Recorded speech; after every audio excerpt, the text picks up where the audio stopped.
Tudo bem com você? Hoje eu trago reflexões de artes conectadas, o Karatê e o Kung Fu.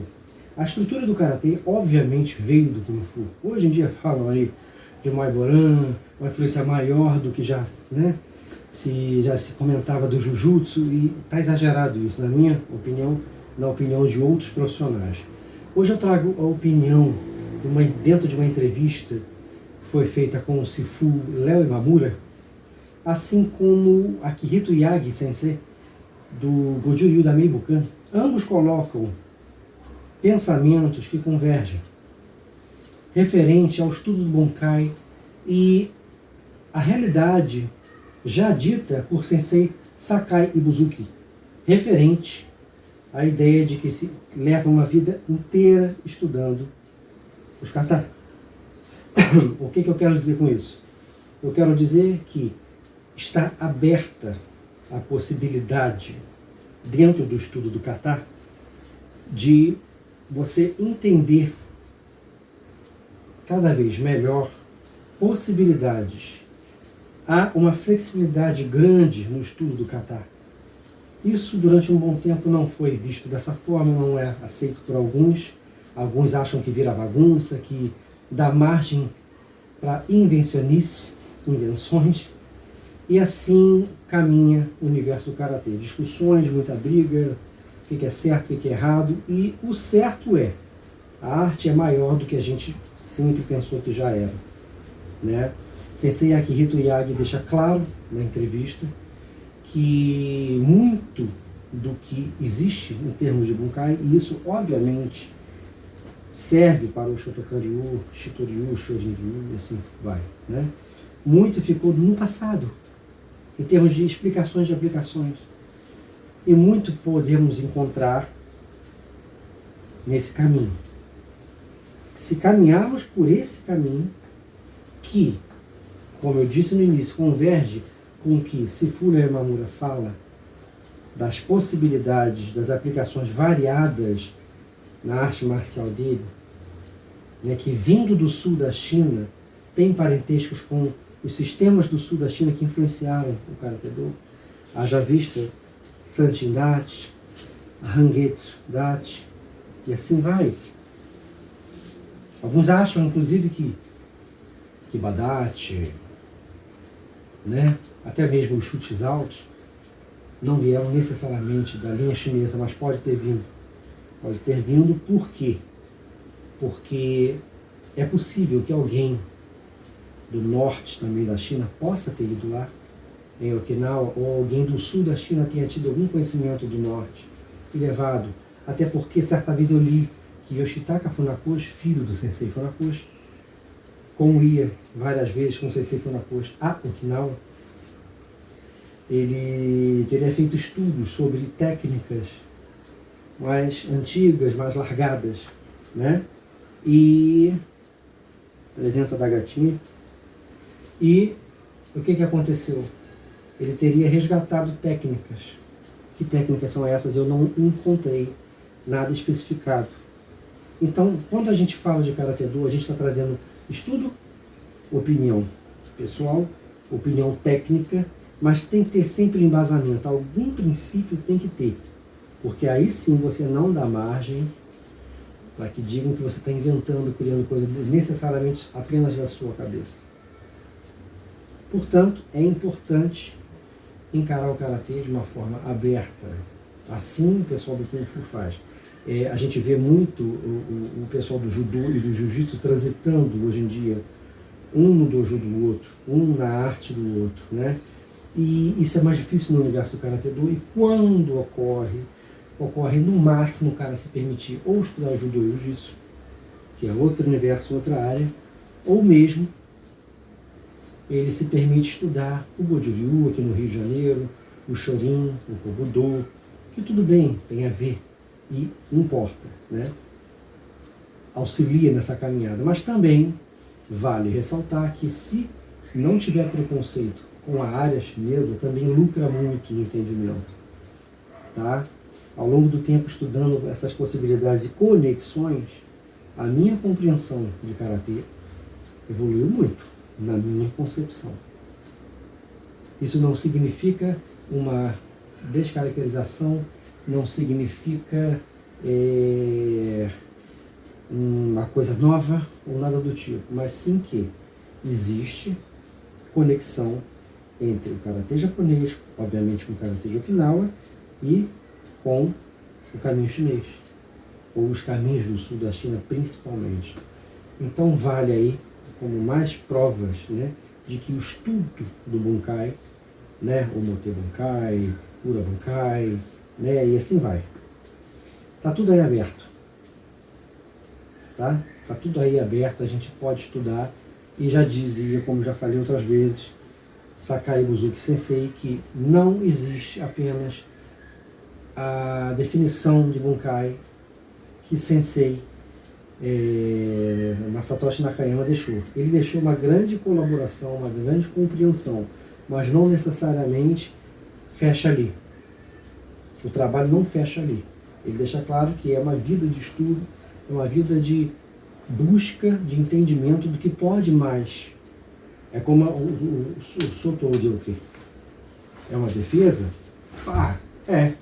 Mas pode ser, né, a mão esticada, você pode estar pegando, fazendo, né, a pressão na junta do braço do adversário. O Chuki é a mesma coisa, não é? O Jodanaki, que vira um ataque com Soto Ryoki, só que não seria o que, seria Soto De, não é?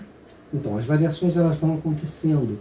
Assim o pessoal descobre para que serve Manjuque, Poção-que, e assim vai. Na curta distância fica óbvio, né, que muitas vezes lá um take, por exemplo, você não está só defendendo, você está segurando, batendo, segurando, batendo. Pum, e aí? Tirando um chute também, né? Tirando aqui de uma forma, né? Como no caso do meu amigo este, né? Mas não precisa estar conectado isso.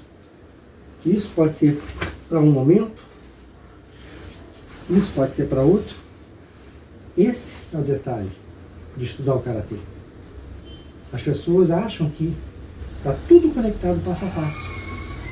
E não necessariamente. Uma coisa é você estar ali e você uniu um movimento com outro para passar aquele amontoado de técnicas que vão ter variações até mais do que a gente pensa e imagina, né? E outra coisa necessariamente é estar ali tudo conectado. Entendeu? Um movimento após outro não está. Não necessariamente está. Entendeu? Então um movimento é para uma coisa, o outro que vira já é para outro momento. Não necessariamente vai pegar na mão. Precisa haver o esclarecimento de que nem tudo que reluz é ouro, sabe? Nem tudo que é tão óbvio que foi posto ali, ó, é isso aqui e vai virar, não necessariamente, porque o cara vai pegando na mão daquele jeito. Foi feito um trabalho ali dentro do Karatê Shotokan, superficial, a gatinha. Mas tem toda uma profundidade, tem toda uma coisa ali por trás. Então que esses dois vídeos auxiliem a você que acompanha esse trabalho a abrir mais a mente, entender que cada movimento ali tem um porquê. Poucos usam, né, esse Morote Teisho aqui, né, em direção para cima, que a gente vê no Unso, não é isso? Aí você pega lá um sistema chinês, tá esse mesmo movimento, lá um Inchun da vida, entende? O Keito mesmo, Keito seja com o Ippon no Kite, né? Apontado ou o Keito só defendendo para entrar um Seirito. É questão de hábito, tá tudo lá. É que os japoneses, eles pegaram uma coisa já, né? Vamos pensar, vamos raciocinar. O japonês pegou uma coisa mais rígida, não é? Mas alguns sentiram a necessidade de ir lá né, em Okinawa e resgatar. Então, preste atenção nesses detalhes, que é nessa que você vai ver as possibilidades, entendeu? Que está tudo lá. Isso aqui não é um gestual, isso aqui é técnica, isso aqui é uma procura de compreensão de algo muito maior do que eu, do que você, do que todos nós. O Karatê, ele transcende a logos de escolas, as escolas que viraram basicamente empresas, né? Pensa nisso aí. Do duelo, do desafio, como é que historicamente o senhor já encontrou isso e como é que o senhor viu isso dentro do desenvolvimento do fundamental, né? Aliás, quando você estava falando sobre essa questão, né, de valorizar aquele aspecto além do combate, estava falando, né? Eu queria até remontar essa fala do Márcio. Por quê? Porque também tem um outro contraponto, as pessoas que renegam simplesmente, não precisa de lutar. Sabe aquela coisa? Não. É importante você ter a experiência. Agora, o que as pessoas têm que ver é padronizar essa experiência, que é o processo problemático, ou estandarizar aquela experiência, né? Eu ganho só assim, só dessa maneira, só com essa técnica, só com isso. Mesmo porque os movimentos do Kung Fu estão muito além da técnica, né? Porque a técnica ela é muito operacional, e por ser operacional ela se torna rasa. Isso aqui serve para isso, serve para aquilo. Porque a primeira pessoa pergunta é, para que serve? Não é? E a ideia, e aí entra o conflito do aprendizado, quando você tem um pensamento que nem o nosso, que é um pensamento de modelo, ou seja, isso aqui serve para isso, com um pensamento chinês, que é um pensamento exploratório, de desenvolvimento. Esse movimento pode ser usado como? Em quais possibilidades de uso que existem aqui, né? Então, tanto que quando a gente fala de aplicação, isso é uma lógica muito ocidental, não é chinesa. O chinês não pensa em aplicação, ele pensa em exploração. Como que eu vou explorar esse movimento? E não como que esse movimento, para que esse movimento serve? Ele serve só para isso. Não, até pode servir para outras coisas também. Então é nesse sentido que é tão importante o combate físico. Mas o combate físico não é briga, não é luta, né? E tudo vai depender, Gil, do momento da jornada do praticante. Então vai ter um momento que o combate vai ser a razão de ser da sua prática. Depois que você talvez bata bastante, apanhe bastante, mais bate que apanha, né? Porque a experiência rica é quando você bate e apanha, né? Não só quando você só bate, quando você só apanha, né? É importante você viver as 4 estações, né? Quer dizer, você tem que viver o outono, inverno, verão, né? E a primavera. Então é muito importante ter essa variedade, né? Essa diversidade de experiência. Aí tem uma hora que você cansa, não é mesmo? Você fala, será que mas é só isso que é realmente arte marcial? E aí que entra então outras interpretações.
指導する時も意識してやってますね。僕もそうなんですけど、だんだん肩の奥深さというかで空手をやってた人たち、先人たちの考え方とかですね、もうやっぱりわんぱくの人がもうやっぱり腕っぷしとかですね試すことで強くなりたいとかでやってきた人が多かったと思うんですよ。で今みたいに、肩の大会組手の大会もないし、それこそ本当に自分が強くなるためにっていうのが目的だったと思うし、強さイコール、先生が良ければ強く鍛えることによって心も磨かれて人に優しくできるとかっていう考え方だと思うんですけど、だんだん少しずつ分かってきた気がします。それは一番気づいたのは子供を教えるようになってからですね。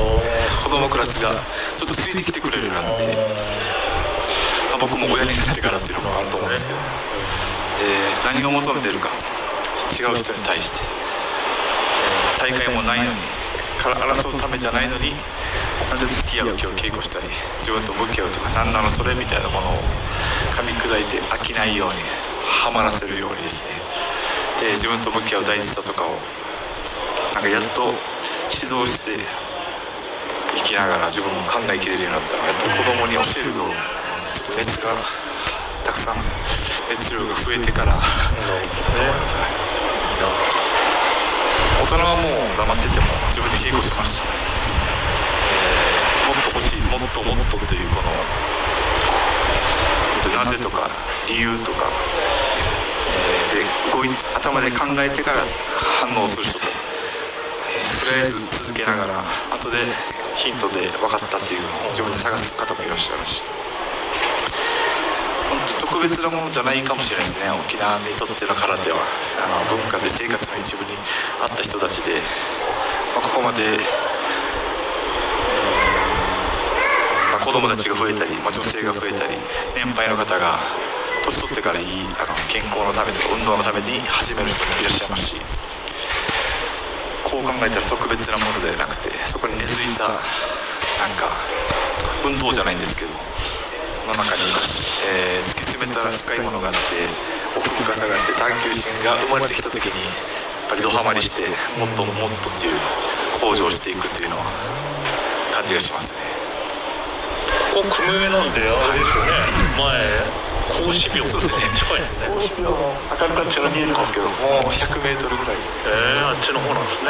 ここが中国からの渡来人たちがやってきた久米36世の住み着いた組村で、今でもそこで八木先生たちが空手を教えていると。